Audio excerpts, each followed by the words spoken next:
Welcome back to another episode of the Real Life Investing Podcast with Jason and Rachel Wagner. We have some awesome guests with us today. These are actually probably the first people we ever met in Arlington Heights, who've turned into like some of our best friends out here, which is amazing. And fun fact is that our kids are best friends too, and that's a really sweet bond. And so, anyways, we wanted to bring Matt and Katie Milford on the show here because you know, when you go to like a new place, you kind of want to meet like the most popular people in town. This is Matt and Katie Milford. They are just, I always refer to you guys as like the connectors of the community. You just kind of know, you have your ears low to the ground, you know what's going on, you know the neighbors, and you guys are the organizers of all these like different events. And I think this is like a really cool thing because I wanted to bring you guys on and just kind of talk about like, you didn't always live here, right?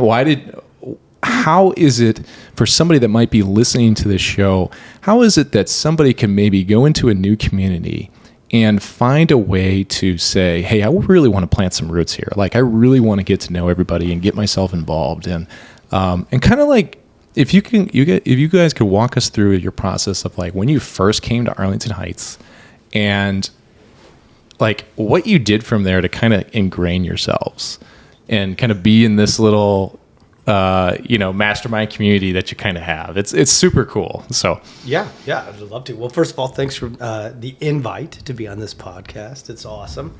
I don't know if we're the most, like you said, but we do try hard to be integrated into our little community. But before we start, are there any kind of like things that are off the table? Should I monitor my language? Should I apply a filter? No, nothing's off the table. Okay. If we need to, we'll mark the explicit box. There's no parental advisories here. I have pretty loose lips. Okay. So I can walk you some history. So about 18 years-ish ago, we moved to Chicago and we bounced around quite a bit before we landed in Arlington Heights. We made a list of what we wanted, what we think we didn't want. And every year we'd move to a new location. So Naperville, Des Plaines, Schaumburg, Palatine. Yeah, and it's kind of that pursuit of happiness that we were searching for, and we found in Arlington Heights. And I'll tell you how. So when we came to Arlington Heights, we saw obviously a lot of young people, people pushing strollers, bicycles, things like that. But what we really found that worked is getting a location close enough that it costs additional, so it weeds out folks who aren't like-minded. So by living so close to a downtown center, you're paying a premium. That premium is often, I would say reasonable to pay for if that's the lifestyle you want. And so when we moved at our little location at the time, I think it was 1,000 square feet. It was perfection. Yeah, Katie was like, I found, this is probably house number 50. And she's like, yeah, I found this house. But before you say no, I know it's one bedroom. And I'm like, what the fuck? Like, how am I what are we going to do with a one bedroom house? Well, first of all, he had like a checklist of criteria. It was insane. I had a checklist, but in one bedroom was being generous. It didn't have a bedroom. It was a loft, no doors. So the second floor was essentially wide open with a bathroom, and the first floor was a kitchen and a living room. And I was ready to have a baby. And she was ready to have a baby. Oh, yeah, wow. And she's like, I want to have a baby. I'm like, not before we have a house. Absolutely not. I was like, no, cut her off. So then we buy the house, and what we found out was a lot of the folks in the area are doing the same thing. They know they're going to pay 20-25% more, whatever the percentage is, to live so close to a downtown because they value the need to walk around and be out. And I say that because I think there's a formula in terms of how many times you interact with somebody that you become friends. You need those interactions. Maybe it's 10, maybe it's 20, maybe it's 30. And what we found when we lived in like Schaumburg, for example, we were friends with the friends in our unit, but really not with the neighborhood. So we couldn't connect. We lived in an apartment building, same concept. The friends that we had, we made by going to a meeting place, like the hot tub or the pool. But when we moved to Arlington Heights, downtown, everyone's outside. You're crossing paths with these folks, 100 times in the summer at the parks, at the downtown, walking along the sidewalk, out doing yard work. And so that those relationships start to build. And then because those folks typically are like-minded in that they're socially extroverted, they have a deepening desire to connect. Getting philosophical here, I think civilization, at least in the U.S., has kind of lost its way. We built these neighborhoods where you're far out, you're not close to an urban center, you have to get into a car, and so we purposely segregated ourselves into filing cabinets. And we are looking to do the exact opposite. And that's what we did in Arlington Heights. So we moved in, met all the neighbors. Of course, we do host gatherings. We feel like it's important to... And we had kids, most importantly. Oh, and we had kids. Yeah, I think kids. That was a huge network. Yeah, kids is a huge thing too, right? Yeah. I think was like 4 or 5 things in life that you need to be friends. There's like 4 attributes: your age, your interests, your life phase, location. Yeah, I think there's 4. And you need 2 to become friends. And so when you rapidly surround yourselves with people who are in the same location, roughly the same age, popping out kids the same time you are, life phase and interest, then you just naturally create friendships. But we've been very socially extroverted. We love that. We love the community. We love the ability to know a lot of people. I think our focus this year has shifted to be a bit more prioritized on the folks that we do like those 2 cats sitting across the table from us. So maybe kind of bring in that net a touch. But yeah, that's friendly to all, short. But really hone in on those who specifically feel like we have those common interests as 4 things. So deepening those relationships. Absolutely. And encouraging our girls to do the same. Absolutely. Yeah. Oh, that's beautiful. I mean, Matt, I didn't expect you to go into the philosophy here. That was honestly incredible. But when you think about it, Rachel, what he said was, and which I've never thought about this, is that people that want to live close to a downtown area are likely more extroverted. Yeah, I picked up on that too. Yep. And I think that's pretty accurate. That's a great comment. You got to justify the premium cost. Yeah. That's what you're doing. And what you get of being near downtown is you are more active, you're more outside, and typically you're more extroverted. So those folks are there. Yeah. So like you may find yourself, you may have all the desire to make connections with folks, but they're walled up.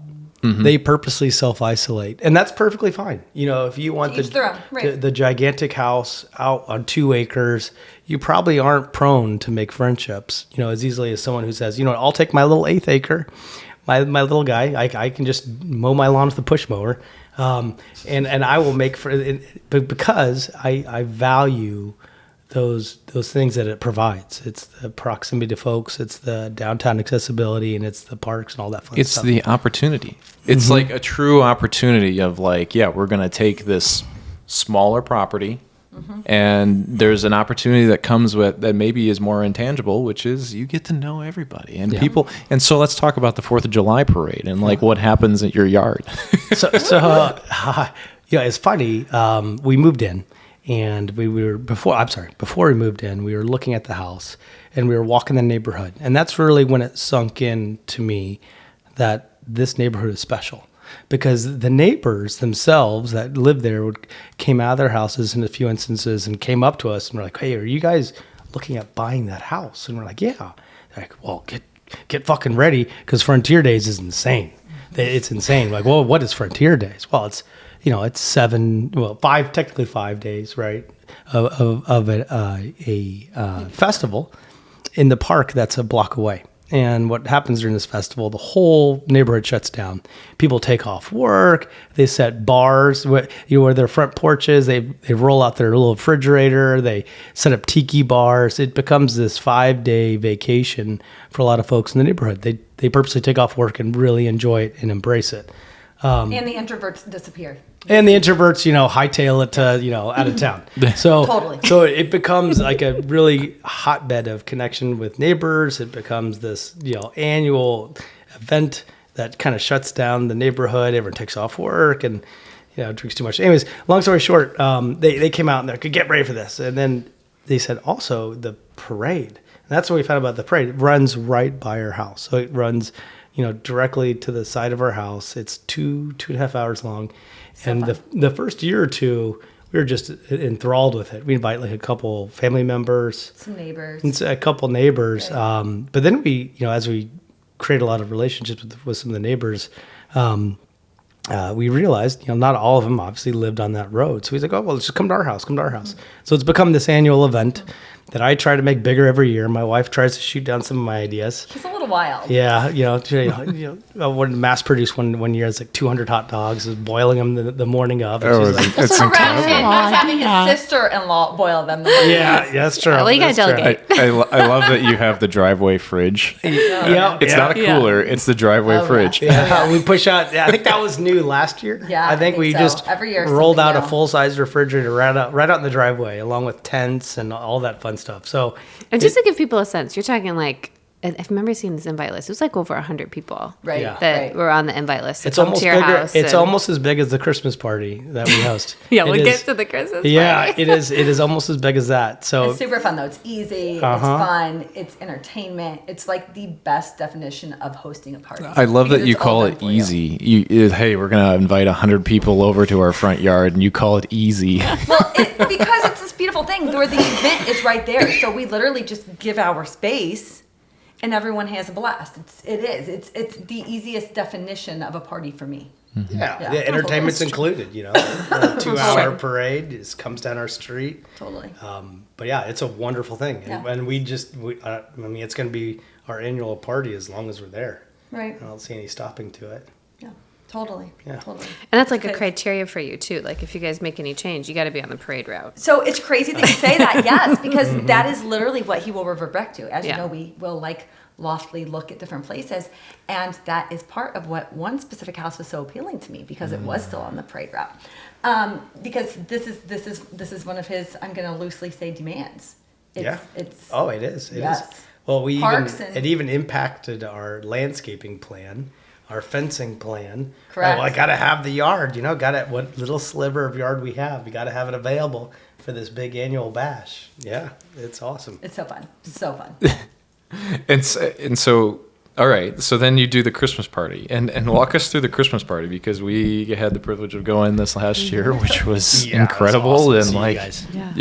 yeah, and like It inspired Jason when we got back. He was like, we need to do this. We need to find a space that we could do this for our neighborhood well, and create. haven't you done previous like block parties too, or We hosted our block party last Yeah. year. Yep. Yeah. So we did 3 parties last year. Our block party, our Christmas party, and the 4th of July party. ain't no party like a Milford party, that's for sure. No. Yeah. You leave in worse shape than you came, guaranteed. Guaranteed. Well, like, all right, so go through the Christmas party thing and like how you came up with that, or where that whole idea came from. Yeah, so I can't take credit for it. So when we moved in the first year, our neighbors bought us tickets to it. So it's been hosted, I would say, about 10 years prior to us getting there. Probably. Somewhere thereabouts. And what happened, I think the nexus of it was some of the moms, this would be almost, 15 years ago now. Their children were aging up. Yeah, And so yeah. they were ready to pass the. They wanted to host a party during the winter when you traditionally don't gather outside of isolated play dates to keep the neighborhood tight. I think that was the real premise for it. And luckily in our neighborhood, there's a couple halls. There's a Legion. There's a village. There's a Knights of Columbus Hall. And so when we moved in, we got invited to it, and it was spectacular. Brought Ellie, who was almost one at the time, somewhere thereabouts, and loved it. It's 150 people, DJ. Everyone brings food. It's like a big potluck. You hire entertainment. One year there was like a horse-drawn carriage. We've since added, face painters. There's a bar at the back that's manned. So there's 2 or 3 folks manning the bar, which is great. But about 2-3 years in, this is pre-COVID, the word on the street was they were going to cancel the party. The ladies who were organizing, hosting it, as Katie said, their kids were aging out, and they were just going to cancel and fold the party. There is one consistent gal that is awesome and lovely. Yep, But- Janet. oh, Yeah. Absolutely. Yep. There's one. Yep. And there's been a lot of helpers over the years. Of course. But essentially, it came down to the fact that no one wanted to host it, so we stepped in and said, "We'll take it over." We being he. Oh yeah. Well, I want to be clear. I was starting to be I gracious. think I was pregnant at the time, and I said I am not interested. She's like, "That's a kindly bad idea. because that's a There's lot. so much that's time. a lot." I don't know how you're gonna do it. See, you do have a me voice for the record, Milford. It's got It is on try. record now. Well, her me voice, you may hear it. I sound like an idiot. Da, da, da, da, da. I'm not. Da, da, da, da, da. I don't know how to organize. I can't fold my laundry. Da, da, da, da, da. That's her impression of me. But we took it over. I said like hell, this is gonna stop on my watch. And so we took it Done a great over. job. We hosted a great party. By 2 years, COVID hit. It was off for about 2 years, and then we brought it back on, and it's been going strong since. So it He's is recruiting. It's an awesome, and it's actually morphed into more than just the Christmas party because these friends, and these neighbors, they've become friends, loved it so much. The idea came out that hey, everyone should share the responsibility of hosting an event in the winter. And the idea is, we see each other all the time at the park. We live a block away from a park. In the summer. In the summer, you bump elbows with neighbors every single day. But in the winter, everyone kind of hibernates. And so now there's more parties coming. There's one of the neighbors threw his first quote unquote annual big deck energy party. Ooh, I like that. He does have a very nice sized deck, by the way. Katie better not comment. It's a big deck energy party, which was awesome. It was late fall. And then another neighbor threw last year their first annual chili cook-off, neighborhood chili cook-off. We did it successfully hide the fact that we cooked Wendy's chili the first year. Yep, it came out after we got awarded the worst chili of the neighborhood. Which wasn't mine anyway. we got that trophy, and I will tell you, we did win again this year with worst chili again And it this was year. my chili. And we actually tried this year, so screw that. We're never trying Well, again. loosely tried. We took leftovers we had dinner with our neighbor the night before, and he had made these beautiful meats and briskets and corned beef. I don't know, a lot of meat. And Matt said, just toss that into the chili. Yeah. Because Put we it in didn't there. have beef. We didn't prep. Yeah. Yeah, kick it up a notch. It was not a success. It kicked it down in a lot of notches, unfortunately. Ellie said, I like the beans. Before we left, I like the bean part. That was for commentary. We should have known that. We should have that known was that. it. So we took home. Now we have 2 toilet trophies in Yep. our In our house. bathroom, naturally. Worst chili 2 years running. But We'll take it. We'll take it really is to the point of what you're trying to drive to. It's that connections. Once you put that effort out there, sometimes it gets reciprocated, and that's kind of what's happening. And so the neighborhood is ever evolving, ever growing closer. It's awesome. It's amazing to see. Yeah. So fun. Yeah, and you guys, you do a great job because, you mentioned like with the kids thing, and so you do a lot with the schools and like whenever you have play dates and stuff or birthday parties, it's a lot of kids from school. It's the neighbors. You you include everybody, right? Mm-hmm. In a lot of those situations. I think for the most part, we try to let our kids lead, meaning that like our oldest, as you know, is a little social butterfly. And so she will naturally include everyone under the sun. Our middle is our little loyalist, and she would prefer to have this year specifically, she requested one child only. I'm sure you can guess who. And something more special. So we really do genuinely try to let them lead, but then there are scenarios where, if we're hosting a family party like July 4th, everyone of course is invited. And then friends of friends are invited, right? So we always get additional people every year. Last year we had we had invited some CLA friends that live in our neighborhood, and then they brought their neighbors. And so it's just fun to see the continual growth. And now, it just all merges. Mm-hmm. Yeah. Absolutely. Yeah, another interesting aspect is our kids go to private school, CLA, wonderful, and we have the neighbor kids who don't go to CLA. Mm-hmm. And so I think a lot of parents can appreciate the fact that you've got these split in social circles, but because we're so close to all these neighborhood kids that aren't in CLA, the invite list has grown and grown and grown, which is wonderful. Yeah. So yeah, we do try to, do something special for them on their birthdays and We definitely, yeah. We And like I the noticed party. we didn't chat about the block party. We didn't chat about the block Oh, party. gosh. I haven't been to the block party yet. Okay. Us extroverts have we've had other plans on your block party days last I time, love so that. we it's not happening this year. We're gonna come, Yeah. maybe if we can. So I'll tell you a funny story about the block party. So, and I'm not trying to demean the moms here. You can get you got a bit to say. I don't know. I don't know where you're going with Okay, so the first year I was like, oh, we got to throw a block party because there's a neighbor like 3 or 4 blocks north of I us. think you need to be very mindful of your terminology and your wording here, but continue. Oh yeah, this is being recorded. This is the issue. He Yeah, says so so many no inappropriate filter. things. This is the loose lips. So I think it's kind of a funny story. It's kind of inside of how guys operate. I think everyone could appreciate Keep it it. to guys. So anyways, I was like, oh, let's do a block party. So I called the city. Yeah, you just file a permit. This is during COVID. And so the festival was canceled. Oh, that's right. And so I was like, we got to do something for the kids. That's what started. Like it. Frontiers Days? Frontier Days was canceled. Yeah. Okay. Yeah, so it was canceled. I was like, well, let's do it that same time frame on one of the streets near us. We'll get the street blocked off, and the city approved it.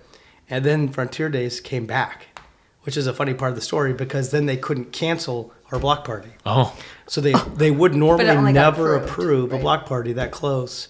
But because of COVID and it was canceled, they approved it, and then they brought the festival back. And so we had both a festival and a block party. So the funny part of the story is that, I'll try to just keep it men only.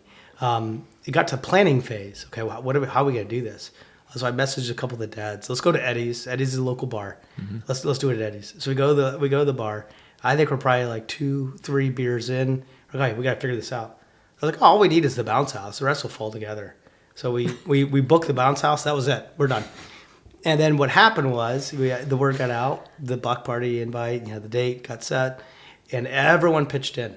One neighbor brought a keg. We brought our kegerator. Another neighbor, a lot of neighbors brought those big tents. One neighbor had a rolling bar. Everyone brought their inflatable, what do you call them, like the inflatable sets out with water sets. And so we had this whole street blocked off.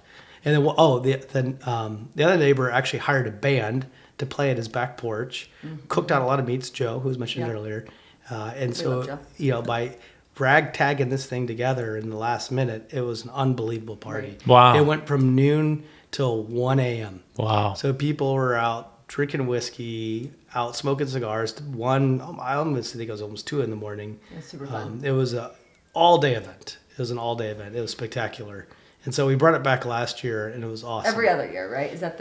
Well, that was the neighbor who we emulated, who was like 4 or 5 blocks north. So we're gonna do it every year. alternate. We're gonna do it every year. Every year. So are you going to have the Gets same? viral. In same case you're type of wondering, I plan? have a budget allocated for party planning because Milford loves a party. Oh, it's in the annual expenses. Yeah, we have you a better budget. believe it. You better believe I it. need to start an And it LLC. I'll equates write to it off. about a vacation if you really want to know. Yeah. Yeah. I believe that. Yeah. Yeah, but it's fantastic. Oh, it is. It's perfection. Well, what's interesting is you have different types of parties, right? That's what we're kind of realizing. You have the Christmas party for the whole neighborhood. So and as we keep hosting them, first I knew 10%, then 30%. Now I'm probably at like 60, 70% that I know these folks. It's a lot of people. It's a lot of houses. This block party In our entire right? Yeah, and the 4th of July party is our friends that are local, our friends that aren't local. It's a hodgepodge. Right. The block party's a special party because it's the direct neighbors. Right. It is, it's not, generally open to, I know Joe from school. He lives this town over. No, it is your direct neighbor. So it's a time to shoot the shit with your direct neighbor. So it's Although a really you special do party. always end up inviting 1 or 2 extras. I can't That's help it. I think I still I might can't come. help Just his I'm stuff. still No, going to you come. gotta Yeah, absolutely. You are an extra. Yeah. No, I think you're gonna have some peripherals. I know Yeah. Joe the first year had peripherals, but The for same the with most part, the same with the Christmas party. It's technically rock, but he always invites extras. So if you make that list, yeah, it's a Yeah. VIP list. VIP. But it's You know amazing. the Milfords. It is amazing. So different parties, different functions host different or have different purposes. Right, totally. And it is just a really special time. You take a break right in the middle of summer. People come back from vacation. They're talking about that. What are the kids doing? What camps they're in? It's just a wonderful time to connect with your neighbors and drink too much. It's awesome. That's all awesome stuff. So you guys are also really familiar with all the businesses, I would say, downtown Arlington Heights, but then also like some of the politics in Arlington Heights. Like I feel like we have learned so much from you guys and just casual conversation. Did that come from these social settings, or was that something else that you had to seek out intentionally? We're downtown a lot. Yeah, in the summer, nearly every day. Yeah, we go downtown once a day during the summer. I mean, I would say on average once a day. I mean, there's days we go down multiple times a day. Yeah, we go to the farmer's market every week. But to your point on the businesses, it's 95% small businesses. Yeah. Yeah, Arlington Heights has done a really good job of keeping chains out. I think by design. I don't know regulatory things they have in place, but they've done a really good job inadvertently, if that's the case, of keeping larger businesses out. So it's all small mom and pops. So when you go in these local mom and pops, you see the turnover of the high school kids quite a bit. I mean, all the time. But then you see the owners all the time. The owners' children. And so you just start striking up conversations. I think our favorite place downtown, relationship-wise, has got to be Barrio. Yeah. I mean, Barrio, special shout out, is got a warm place in our heart. And what started as a relationship of us just visiting there, I remember during COVID, we cared for Barrio so much and the impact to small business that the excessive regulatory rules that got put in place, that I would go there and I'd push the scale down when weighing my ice cream to try to give them some more money. And there's been this wonderful back and forth relationship with Barrio and the owners and us. We go there. We try to host a lot of events. Yeah, they're very special to us. Yeah, they're very, very special to us. And so we've gotten to know them. And the fact that some of these local business owners are conservative leaning even further solidifies our love for them. The various ones in downtown. So we get to know the politics, both micro and macro, by talking to these folks. We get more involved in the micro politics, which are important to us. But also, I think, too, even just bringing things, connecting dots, right? For the Christmas party, we have raffles every year. Yeah. And part of that part of those raffles are we go out into the community and we ask if they want to donate anything to this event. And so our philosophy is this: we go to the places that we visit regularly, and they often, if not always, give some type of raffle item. So it's like this continual cycle, right, of us continuing to want to go and support them because they are supporting us in a different way as well. Mm-hmm. And so it's just, you just continue to build these rapports across Arlington Heights, period. And we don't like to get in a car. Have you met our children? So that probably also helps.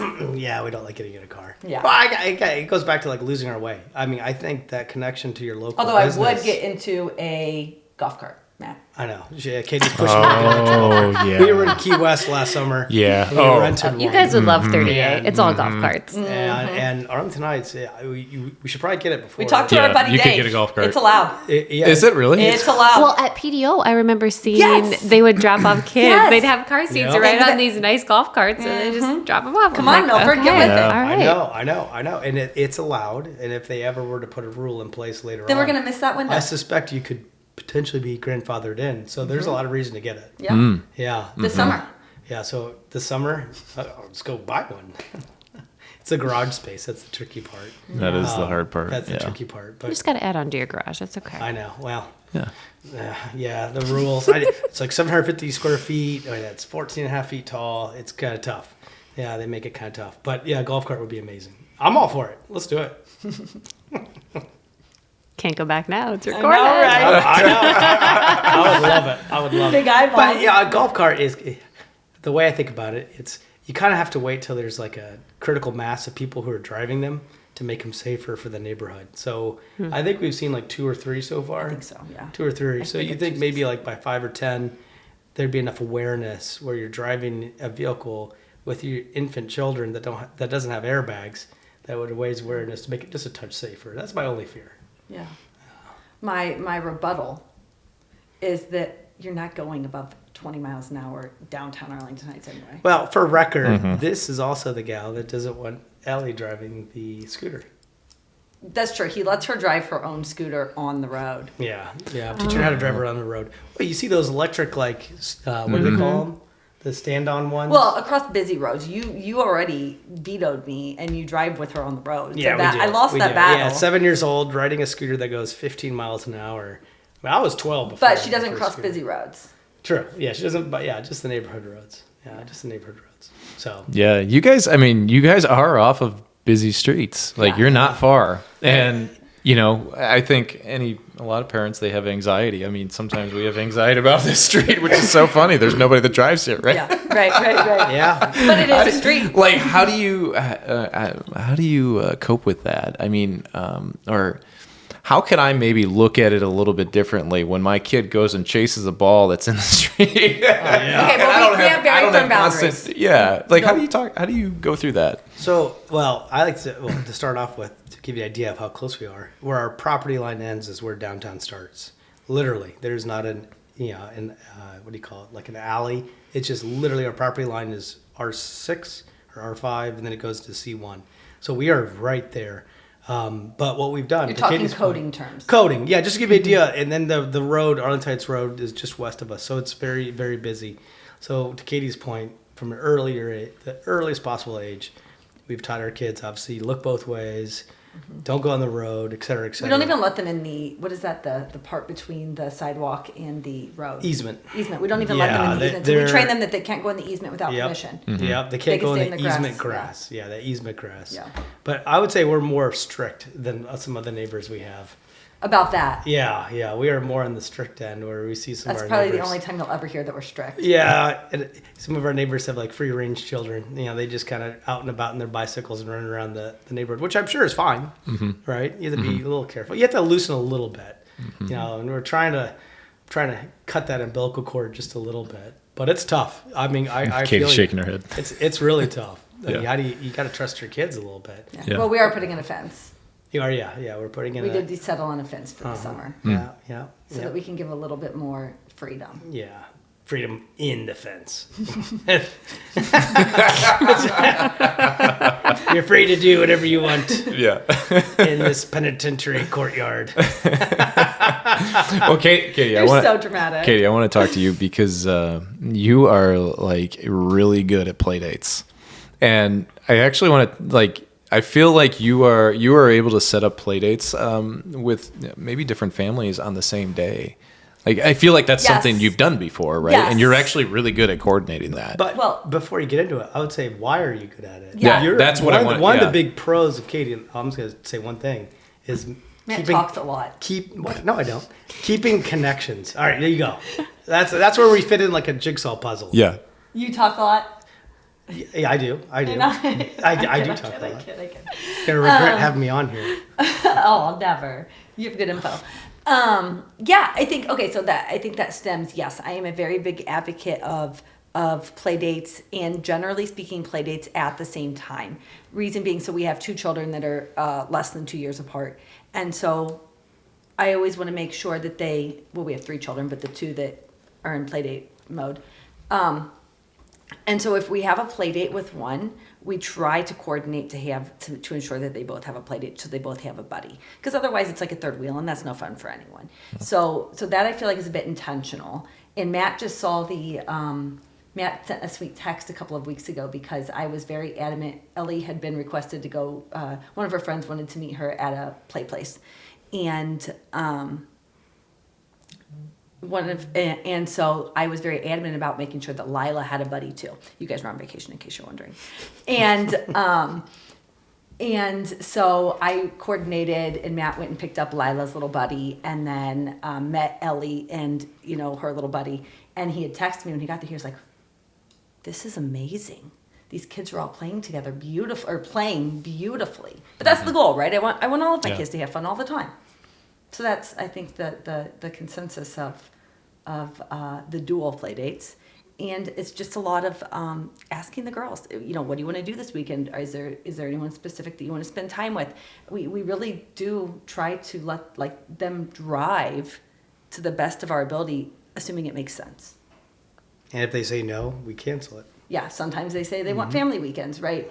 And we then also support that. Yeah, so we let them lead in a lot of ways to make sure that our house is their safe space, and making sure that they also feel comfortable with who's coming in and out of our house. Mm-hmm. And sorry, go ahead, Rachel. I was gonna say this kind of leads into a topic that I like really admire about you guys, and it's how aligned you are in your parenting and how clear you are in how you're raising your kids. I think it like became a little aware to me that like there were a lot of discussions we hadn't had yet when we started getting into the play date mode and hanging out with you guys a little bit more of like we parent kind of different, and so we've been more intentional about having those conversations. But I'm curious like how and when and why that all started for you guys, because I feel like there's so many aspects that you're very aligned and very clear in what your boundaries are and like what you're valuing and how you're instilling that in your kids. I really admire it. It's very like you always know what the answer is. That's very sweet. Well, I don't know if that's actually true, but that's very sweet. I think. Go ahead. I was just going to say, earlier on, we kind of aligned on the fact that we want a very non-disciplinary, but promote the positive reinforcement. We do a lot of positive reinforcement. Positive reinforcement. Right. And that's been kind of our North Star. And so, sorry, is that me? Yeah, sorry. So it's our North Star. So, our children don't get timeouts. They don't, in part because their behavior is so good, it doesn't warrant it, but nor do we believe in it. We don't, any of that kind of stuff. It's been more of focus on the positive, don't focus on the negative. And we have the one and done rule. So like if we say something, we have a couple different rules with our kids. If we ask them a question, then they get I would say we're very loose parents. Like we have we're very lofty in a lot of ways, but we do have some solid baseline rules. And one of them is if we ask you a question, if it's a question, then you get to respond and we'll respect that or, take that into consideration. But if we tell you, then the expectation is that we tell you once you do and done. Mm-hmm. And so I think that's one thing that we're both pretty good about.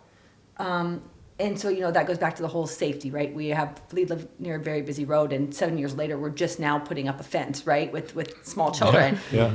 And I think that's part of it and I think mainly because we're outnumbered. If we were not outnumbered, I don't think we would ever really necessarily need a fence. Well, security and safety too. I think that's kind of changing and shifting. And we don't say no. We don't use the word no, correct? It's only for safety. Unless it's safety, right? Yeah. So. It's always versus no. So it's never been a no environment. Never been an environment where the kids get in trouble. And where'd that come from? Was that like how you were raised, or did you read a book, or how did you guys just like? I don't know. Oh gosh, I have a lot of quirks. That's a great question. I've got a weird answer to it. Oh, I want to hear it. I've got a really weird answer to it. It's how I raised my first cat. That's and I have to explain it to you. I did more research on how to raise a kitten than I did on how to raise a kid. Because my philosophy of children is that they grow with you. So you learn as you go, right? On the job training. I know how to raise a 7-year-old. I have no idea how the hell to raise an 8-year-old because I don't have an 8-year-old. Mm-hmm. I'll figure it out when she's 8. But when I had my first kitten, I read a lot. And some of the things, it's, it does blend into raising children, right? If you play with a kitten with your hand, they will think your hand is a toy. If you punish a kitten, they don't understand it. They don't understand punishment. They don't understand pain. They just understand that you're giving it. And children are kind of the same way, where you mold them in a positive environment, they'll be positive children. And if you strip out the negative, they're just not in their head.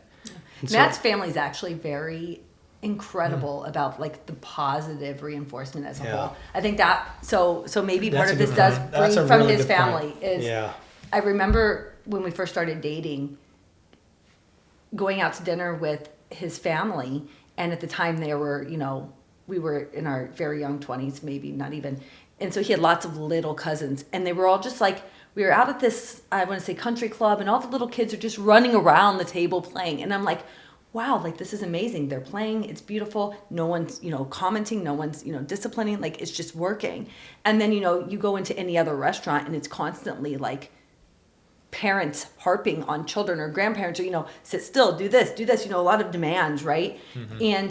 And so like that was something that I think I really did absorb from his family as a whole, even to this day. I mean, they have reunions and Thanksgiving, and they're just the energy that like his entire family has when they're together.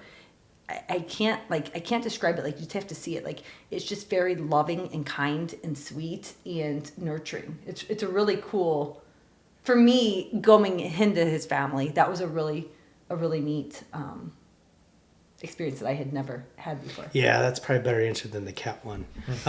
You're totally right. Yeah, like my family has like just let kids be kids. You know, let kids be kids. You intervene if there's a safety issue. Otherwise, you know, the kids, like you said, like sitting at a dinner table, we never force our kids to sit down at a dinner table. Yeah. I mean, we just recently said, okay, let's at least start dinner together. You know, start sitting down. But if they get up and mosey around, that's okay. And luckily, we have an open floor plan. Yeah, you know, we can still talk. Yeah. The only time we were able to successfully do it, keep them at that dinner table, was when Ellie was like under 1 year old and sitting in the high chair at a restaurant where we'd order from the host immediately because we knew we had 45 minutes of her being able to sit down. Outside of that, it's been, you know, hey, I understand. It's tough for me to sit down for 2 hours, right. let alone like a 4-year-old. So we just positive and let kids be kids. Yeah, it's really respectable, and it's awesome insight. And I guess like when you get to a discipline moment where like you know that maybe there should be like something here, like you gotta know those moments. Yeah. Or maybe you're just like, you as the parent are actually having like a bad day, right? And maybe the kid does something that you're just like, oh man, like how do you approach those situations? She's laughing because I don't do that, and she has to do it. Yeah, he is non-disciplinary at all. But also, ironically, I don't know. Like, for me personally, I can think maybe of not even a handful of times I've ever felt flustered towards my children. So if I'm having a bad day, it's not my children that get the brunt of it. It's this guy. Usually when a baby cries, something happens, she immediately starts yelling at me like I did it. Yelling! You're so dramatic. You know, it's like a intensity mirror. It bounces from the kid to her to me. But I will give her credit. You know, love you dearly. But you do the discipline, and what we convey a sense of disappointment. Yeah. You know, one of our children act maliciously, because it has happened, like you said, maybe a handful of times. Whenever they act out of non-kindness, we explain to them how disappointed we are in them. But I think maybe one has been sent to their room. That's it. Over the last 7 years. I mean, it's been very, very few and far between. But we do. They're not perfect. We tried. Yeah. No. Nothing's perfect. No. And so that's how we do it. It's just conveying a sense of disappointment, shock and disappointment. And usually, like that's enough to course correct. Sometimes silence in and of itself. Yeah. Because I'm not very silent often. Sometimes silence does the trick. Yeah. Yeah. Yeah. But we don't require that our children apologize, or like we want these like to be feelings that they naturally feel, not something that's expected. And so we say you must acknowledge, right? But everyone's acknowledgement looks a little bit different. Yeah. We have lots of quirks. I love it.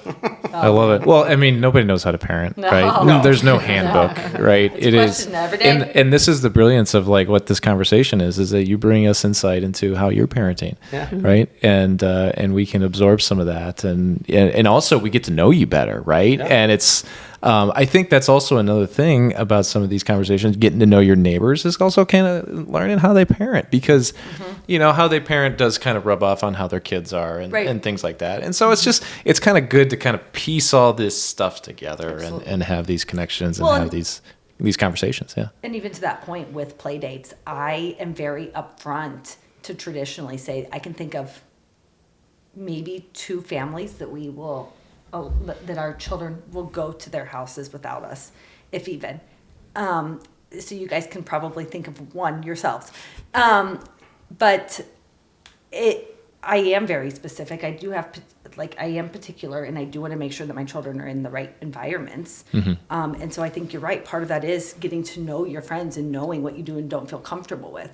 And to that point, a step further, I have some of my very best friends I love them dearly. We have children the same ages. That doesn't mean my child is going to their house to play, right? And that's okay. And so we do a lot of open door policy at our house. During the summer weekends, our house is just an open door across the board. I mean, we have neighbors coming through. We have Quite friends literally, coming through. yeah. I feel like it is on rotation. So I think that's probably part of it, but still making sure that we're being respectful of our kids' boundaries. So like, yeah, everything is very kid driven in our house in terms of like just making sure there's comfortability. Yeah. But I think going back just a step to the children and disciplining, I think the other core thing that we do, I think we could all recognize we're a different generation of parents. You know, my dad, you know, and dads his age were not very involved with children playtime. That was not a thing, you know, 50 years ago. And I think in part, you know, what we've done with our children, obviously try to swing the pendulum the other way, is getting in their world and playing with our children. Yeah, you're really good at from that. an early age. And so you're seen as a parent, but also like a co-play friend. And I think that's built trust in our children, and they look up to us because of it. I mean, we almost to a fault, actually. It's actually to a fault, have played with our children so much that we've created a dependence on it that we're trying to break a little bit this year. So this year we're trying to, at least myself, I'm trying to pull back just a touch. But I think that is another thing that has really instilled our children to be better children, or just better behaved, more open to us, more honest. But going back to the play dates, you know, that's another topic, because what's interesting about Katie versus I think a lot of people is that she's very asymmetric in relationships. So she'll go through periods where she's giving more than getting. And it doesn't matter to her. I think a lot of folks, it's kind of a mirror, right? You get what you put in. If you give and it doesn't come back, it tapers off. I think that's a traditional relationship demise. But with Katie, one of her strengths is that she'll power through that. She'll continue to ask questions. If a person drops off, or they're not being responsive, or they're just not giving in the relationship as much as Katie is, she doesn't care. She cares about the person, and she'll push through it like without even thinking about it. So, you know, the play dates, you scratch at that surface. The relationships Katie's built has facilitated that, and the friends in our neighborhood and the friends like you guys, like it's 90% Katie. How she functions in like a social aspect. Katie, are you in sales? Because I feel like that's a great sales skill awesome. set. I am not in sales. Just No. not afraid of rejection and just keeps pushing forward. That's funny though, because I literally just said that to someone that I work with the other day. I said, you know what, I would push back because I'm in obviously procurement and I do a lot of negotiating. And I said I would push back, and when they come back, I'd push back again. You can take no twice. That's true. Like, keep asking. Yeah. Keep asking. That was very sweet. Thank Yeah, you got the personality and the rockin' bod. You'd smoke my sales. Get out of here. Heyo. It's true. It's true. It's totally true.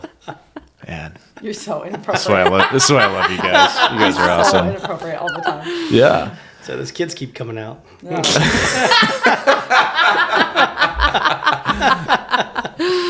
That's good. Yeah. So you have roll. 3 kids. You have 3 kids now, and you're hoping for 4. Is that kind of the Yeah, we're Yep. hoping for 4. Yep. Yeah. But you know that Beeb has to cut off from nursing.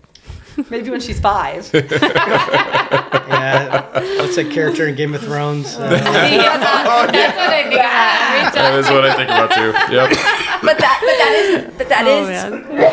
what I'm noticing, like as a perceived negative of not saying no, right? Like I've naturally let each of our children wean off of nursing, and Bailey's in it to win it, man.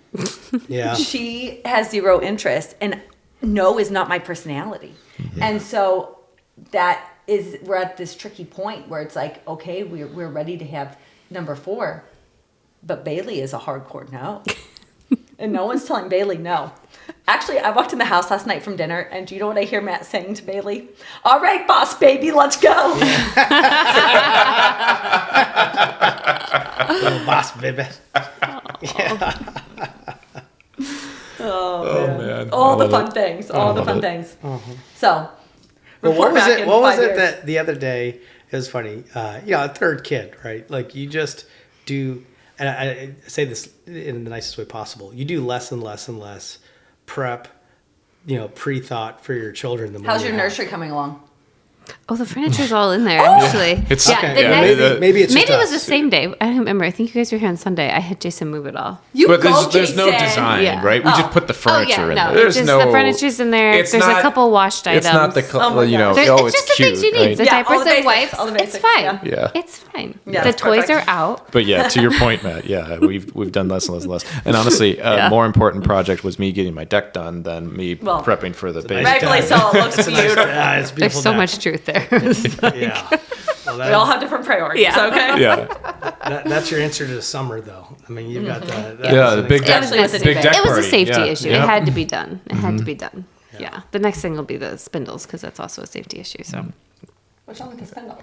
they're too wide. She just Oh, they can Layla can fit fall through? right through. Yeah. Mhm. Oh, wow. And Scarlett Yeah. can still get her little hips through. She showed me that the other day. I was like, Oh, yeah. Yeah. So how they built Yeah. these, how they built the houses They're in not like up to the current 80s, code. and I think this is early 80s on this one. But yeah, This is it's 88. It was the built in spindles. 88. They need to be a little bit closer together now, and so Mm-hmm. the code is different. But yeah, we've seen our kids like stick their bodies through there, which is kind of funny. oh wow. funny's not the right word, but Well, yeah. yeah, because they're up at the landing part. And we're like, You all You right, need your stop. pillow mountain down here, and then it Yeah. would be fine, right? Yeah, right. Yeah. Yeah. Well, this, So Go ahead. I know you're wanting to wrap up. I wanted to ask what do you have in mind for the future with Arlington Heights and your involvement? Any plans or visions? Oh yeah. I get asked like Am I sitting across Almost. from the future mayor? I feel like I I get am. asked almost daily, right? Oh, you got to run for mayor, you got to run for office. I would like to get involved. Be it like a park seat, a zoning board seat, something like that. So I think the future would be some level of involvement in one of those facets, because we care. Ultimately, it's not a place of pursuit of power or whatever. It is just because we care what happens to Arlington Heights. We care about its direction. I mean, we're very involved. We try to go to any of the. We went to like the mayoral. Debate. The debate. Mm-hmm. I went to the. We went with you guys. Yeah. It was Yeah. awesome. Yeah, that's Forum. right. That's right. And then Yeah. I with another couple of neighbors, I went to the MOU with the Bears in Arlington. Oh. Arlington Heights. Yeah. So just to get more involved, and just see what What I've You go to told- the safety things, like through like the public schools to understand. what's Yeah, going on. yeah. He does a lot. Whatever a expertise lot of that's in our heads, local. we could lend to Arlington Heights and help out. We want to do that. Just understand Where what's that going path on. leads, who Yeah. knows? But just to get more involved and help the direction. I mean, I just feel like you guys do so much, and it's amazing to me. Oh, here's Ginger. It's Ginger's birthday, by the Oh, way. hey, Ginger. Oh, I saw the card. Yeah. Aw. I didn't know it She was is- today. Our Yeah, kitty, it's our kitty today. is 9 years old. But yeah, you guys just do so much, which is just amazing to me. I mean, you never feel like you're overwhelmed with your activities, or like you just need to, hey man, I'm just gonna chill or something. I just feel like you want to be so involved, and again, I think it stems from, you could tell you guys just care, and you care about making your kids happy, or giving them the great opportunities so that whatever they want to do that day, you're going to help support that, and you've kind of like committed your weekends to, we're going to revolve around our kids, and then we're also going to kind of bring in our friends too at the same Right. time, and like they get happiness, we get happiness, and Right. like there's a bigger picture, and I don't know, you guys just do it so well, so I think it's. Again, Well, it's that's also why a you're beautiful here. thing when their friends have awesome families, right? Like that's always a beautiful thing. Yeah. Because it- Well, I think it also goes to, Katie and I, early on having kids, we realized it's easy to get lost in your kids. Some parents, they have kids and then that's their world. And we wanted to not lose sight on what makes us individually happy. For Katie, And as a couple, that's yeah. being extremely social, having Yeah. a lot of deep relationships. My side, I want friends, I want parties. I also have a lot of very quirky interests and passions that we continue to cultivate.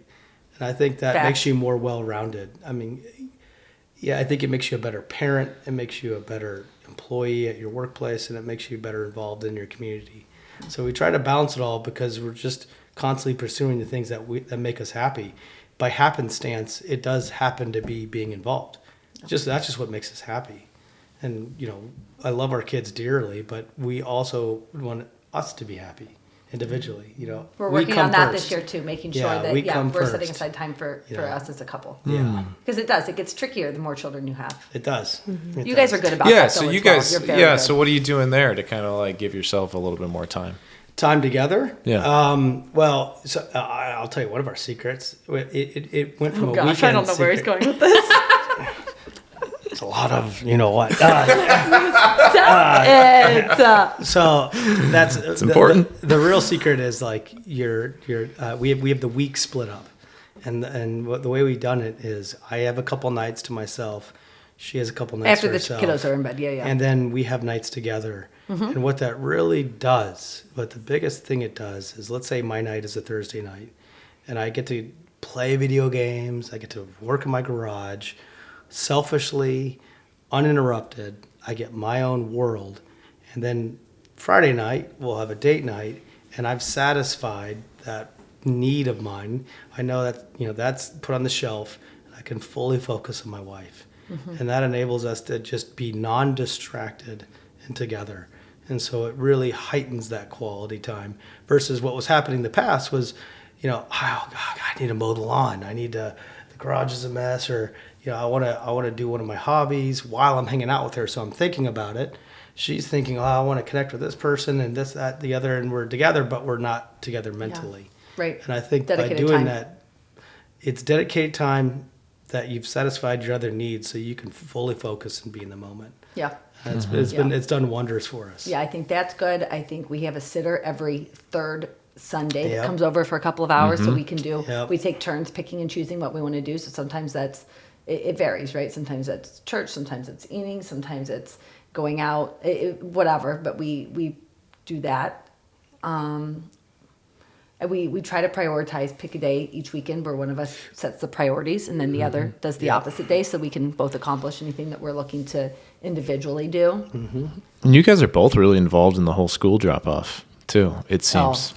Yeah, I Like, think it's a special time. How do you figure that out each day? Well, or like, we live close. That's Yeah. Wow. Right. literally the perk. But we have a schedule. Oh, you should see this Jason, we schedule. have Oh, a yeah. schedule. You should. She's got a down color-coded schedule.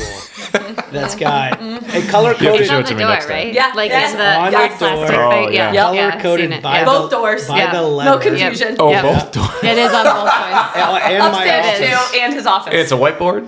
No, No, it's just it's like a like printed schedule. Oh, it's a printed schedule. Yeah. yeah, Okay, but it's gotcha. like behind like a frame, kind of. Okay. Yeah, Yeah. she's got it. I'm gonna down show you to the next time. science. Yeah. Yeah, and that's been very helpful, especially now since I recently started reading it. Yeah, he hadn't read it. He hadn't read it for years. That little a-hole. He's like, whose turn is it to drop off today? I'd show up with Bailey at the other daycare and be like, shit, there's no one here. That happened several times. That not just happened once. enough. She's like, it's color coded, Matt. I'm like, oh, you're right. Oh, man, I'm an idiot. But, That's and funny. it's also COVID. COVID's been the best thing that's happened to us. We both work from home majority Right. of the time. I mean, that's been fantastic. Working from home is nice, right? Because it does allow us like lunch opportunities to just connect or to do things like this, right? I mean, like we try to go out with friends. We try to put something in the books once a month to go out during like the week. And so, yeah, it's just a lot of different, we try to maximize every minute we have with the kids, without the kids, all the things. Absolutely. Yeah. Yeah. Yeah. You guys have all the hacks. It's so cool. It's so cool. Yeah. You guys have a ton of wisdom, and you're still very young. Like, Well, he did just turn 40. I did just turn. I was Yeah, but Katie was like, oh, you have so many gray hairs. He does have a lot of gray hairs, guys. It's Look coming. closely. it I know, comes. it's I've never on the noticed. sides. Well- It's on the sides. Oh. This already I disappeared. just top. noticed like Hey, yesterday. man. I know. Once you hit 40, what do they say? I'm a man. I'm 40. You know? You should start saying that. I'm gonna start saying that. I'm a man. Well, I was 39, and she would answer, "Yeah, well, how old's your husband? Oh, he's going on 40. What the hell? I'm 39. So she's been prepping And your me for the 40th last birthday year was and a early half. too, right? Yeah, and then she had my 40th birthday 6 months prior. What the hell, man? Which there was good reason for it, but Yeah. Yeah, it was Tell me good. more about actually. your rough life, buddy. I know. You'll give me a 50th shirt when I'm 47 or something. Or just to be efficient. I don't know what that's about. Oh my gosh. a thing for older men, I guess. So what's your one piece of advice that if you knew a new family that was going into a new town and they don't know anybody, like what do you think is the first thing that they could maybe do to kind of like find a way to start building their own little community? And what do you think you would suggest for somebody like that? Ooh, that's a good one. I think mine's pretty basic. Just be friendly and kind. pretty simple. Well, I mean, what made us successful is being outside, Yeah. right? Like being outside, not being afraid to say no. Because again, it goes back Yeah, to saying yes. Yeah, it goes back to the number of interactions. That's what you're not going to strike up a friendship with the first interaction with the person you meet. It's going to take 5, 6, 7. You got to break through some ice, and then you'll develop a friendship. So continual interactions. Find the space where there's going to be the most interactions. Where you also feel comfortable. Yeah, that you feel comfortable. Yeah. There's a park. If it's out, now I'm to the point now when I go outside, it's almost comical. I'll fire up the power washer outside, Jason's wrapping up. and before it's warm, people will come over.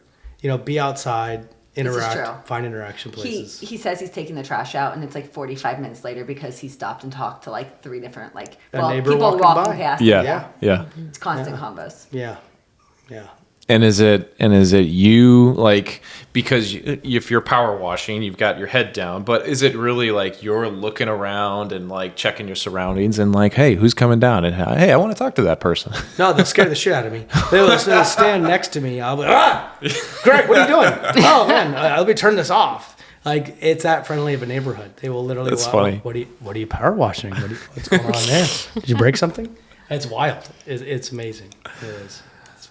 I think it's friendliest factor. But also friendliness, right? Like, Yeah, even if I'm feeling not in a social mood, I'll push myself. Mm-hmm. I'll just push myself. Take advantage of every social interaction. Mm-hmm. Ask more questions. Yeah. Make people feel important. Yeah. Do the opposite of what we're doing here. Ask questions. Yeah. We're That's being kind of wild, right? Yeah, it's We're rare that we're This is the point. Yeah, no, you're spewing the wisdom. It's good. All we do is ask questions. Mm-hmm. All we do is ask questions. Constantly be interested in what the other person has to say. That's the key to friendship.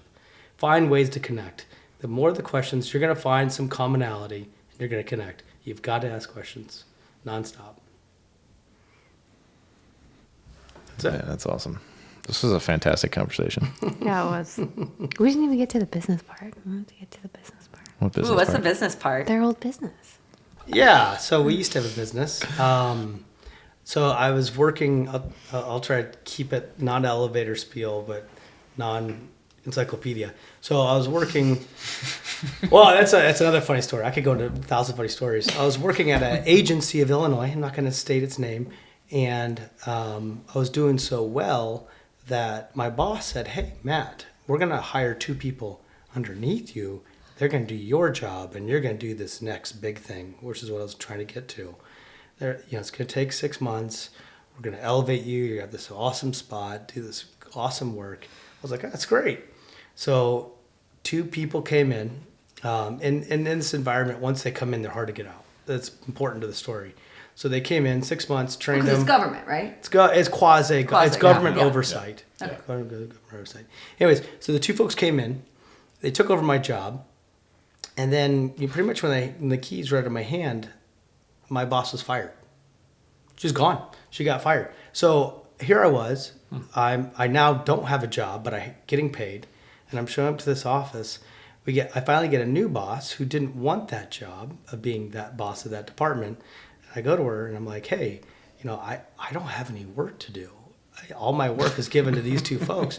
Oh, just hang tight. We'll figure it out. Well, you did have one monthly commitment. I had one monthly commitment. I had one commitment. I was very good at data analytics, and I would present to the board of directors trends and ways I saw of fixing issues. But it was like a 2-hour thing. It was like a 2 or 3 hour thing. Monthly. And so once a month, I'd put together slides, deep analytics on how to save millions of dollars, how to save time as construction, how to save time by accelerating this portion of a contract. All right. All that fun stuff. Anyways, thanks. So anyways, this goes on. So the first month goes by, and month. Got to the point I would show up and just watch Netflix. And Get to the business. This is good. yeah. I love this story. Please keep going. So this is my problem. I don't know when to stop. I don't know how much detail you want. I don't know. We can be here. Okay. We Long can go story the short, distance if you I want. was We can like, be you here know, for 3 hours. So long story short, I was like, this corporate world sucks. You could be really good and get fired. You can have a job that has no meaning. You can have a job without any work. I was like, I want to start I want to do something I've always wanted to do, which is something to do with motorcycles and mechanics and teach people.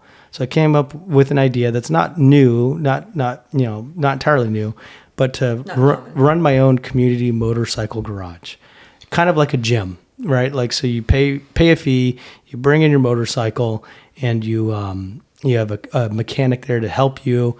It's kind of a club, so it's half social, half repair, half all that. It's just a blend. Very different than a traditional drop-off repair shop.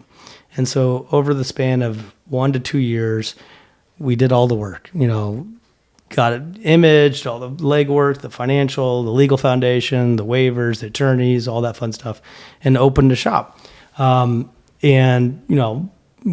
Wasn't profitable, for the first year and a half.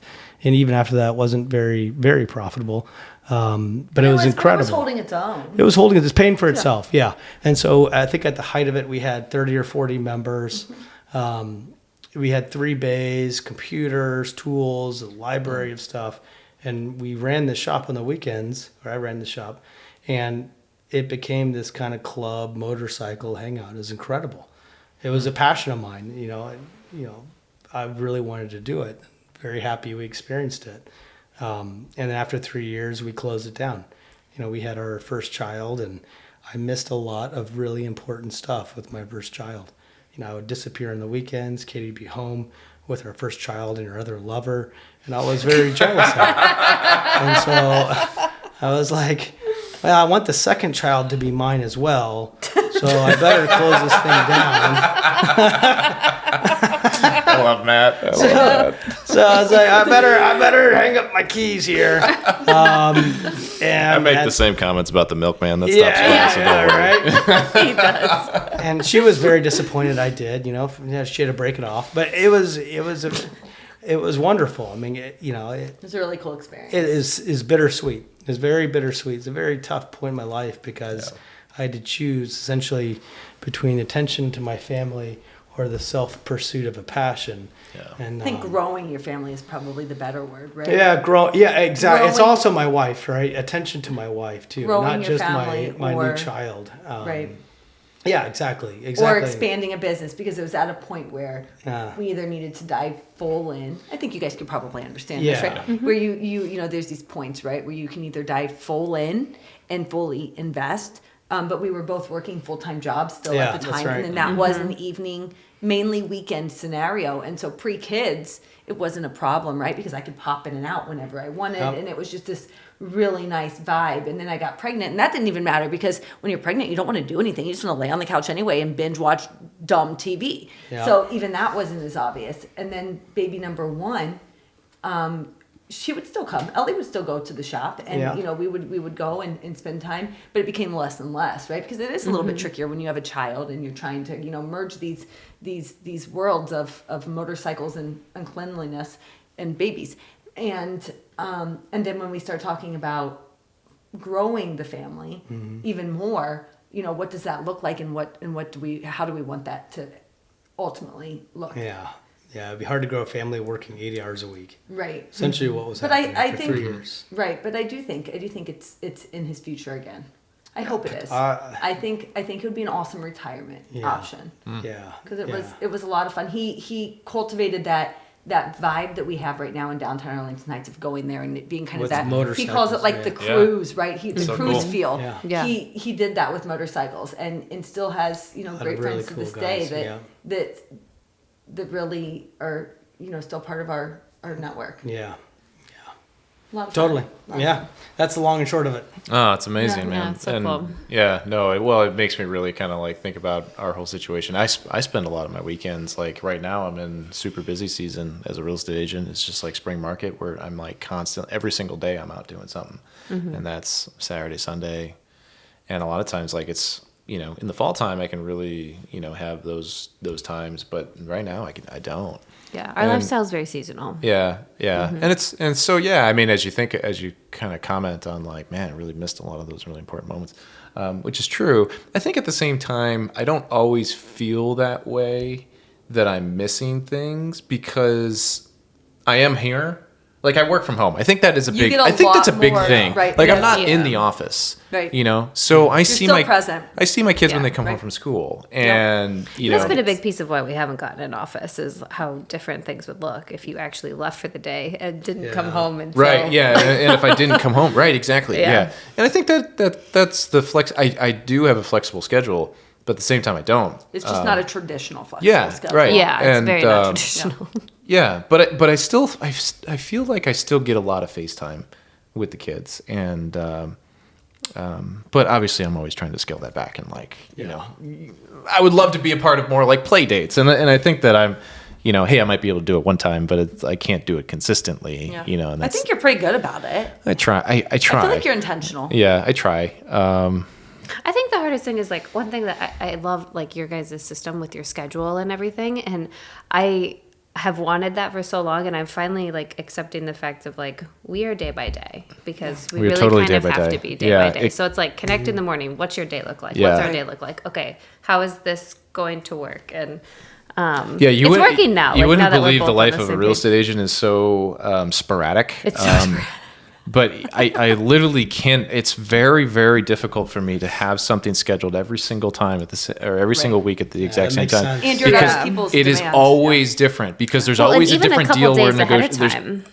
It's Because like if somebody sees a property on like a Tuesday, they decide they want to put an offer in it. By Wednesday, Thursday, you're doing an inspection, and so like that wasn't on the schedule on Monday or Right. Tuesday, Yeah, right? all of these- because you got to all do of it these within a things pop up. 5-minute window. Yeah, right. and All it's of like these very big time commitment pieces pop up at the last minute. and and now that we live out here, it takes me a little bit longer to get into the city, or like wherever I'm showing the property. Chances are the average drive time is like 30 minutes, right? So it consumes a lot more time, but at the same time, again, like I still feel that I am a part of drop off when I need to be, or when I want to be, and when baby number 3 comes, he'll be doing a job I'll off probably for 2 be weeks. doing a little bit more of that. But, yeah, for sure.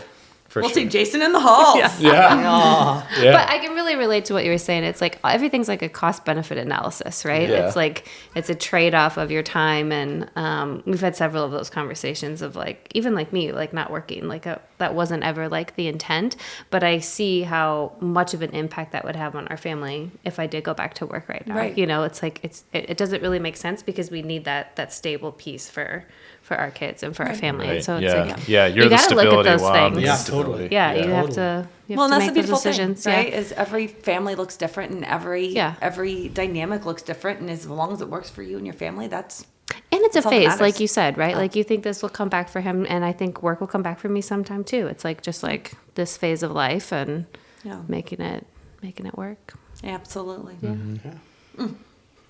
Sorry, I wanted you to finish that story, because I was actually starting to crack up, because I've heard this story probably like 2 or 3 times where you're like holding Netflix thing.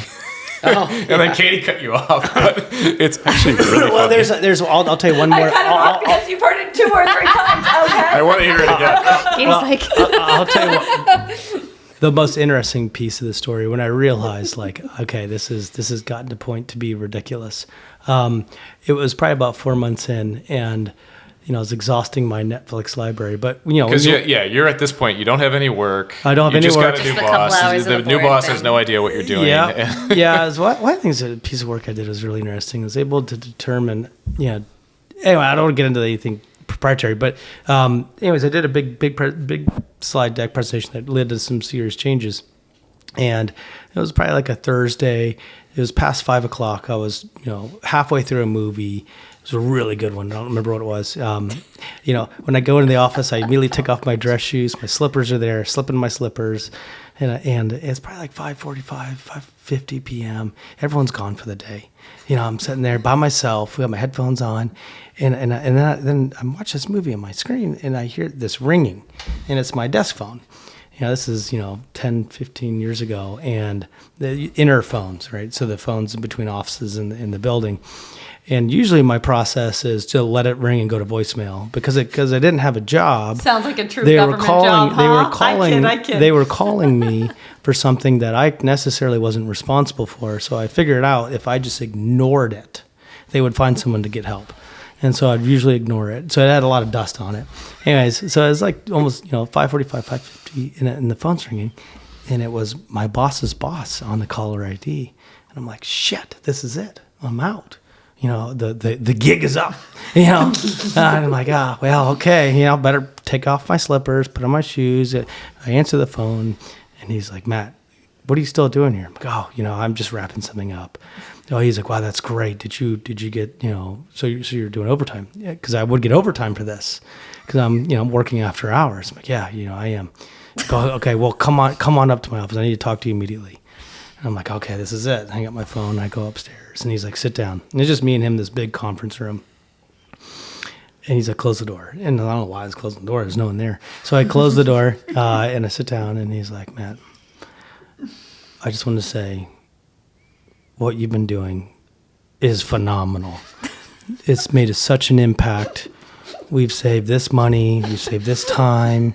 We're going to give you a big raise.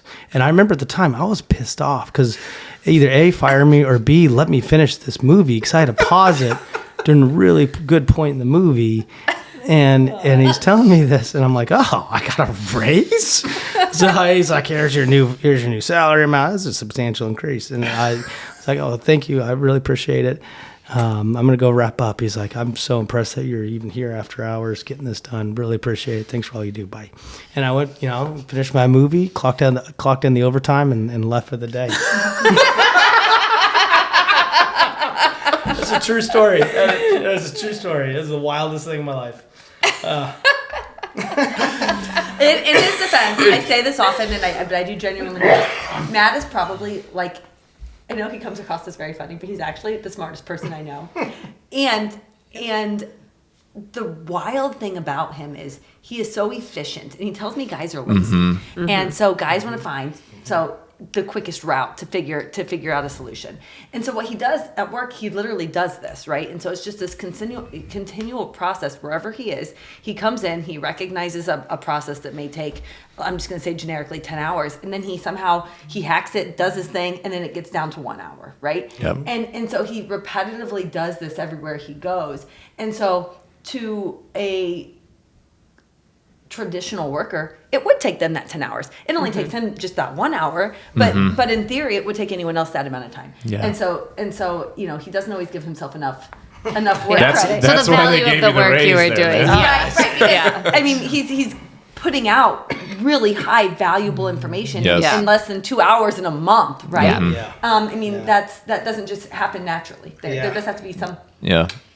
Yeah. Yeah, you purposely did that to yourself, where it's just like, hey, I want more time in my day. Right. Well, let's shave off this 10-hour work and let's find some improvements and let's do it a lot sooner. So now I can hang out and watch Netflix.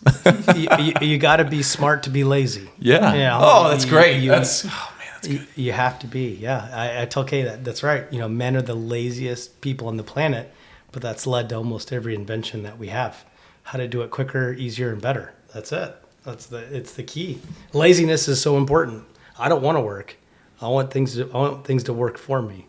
So that's exactly what I do. It makes you efficient. Yeah, it makes it very efficient. What's a better way to do it? What's a quicker way? Yep. Because then you get to do more.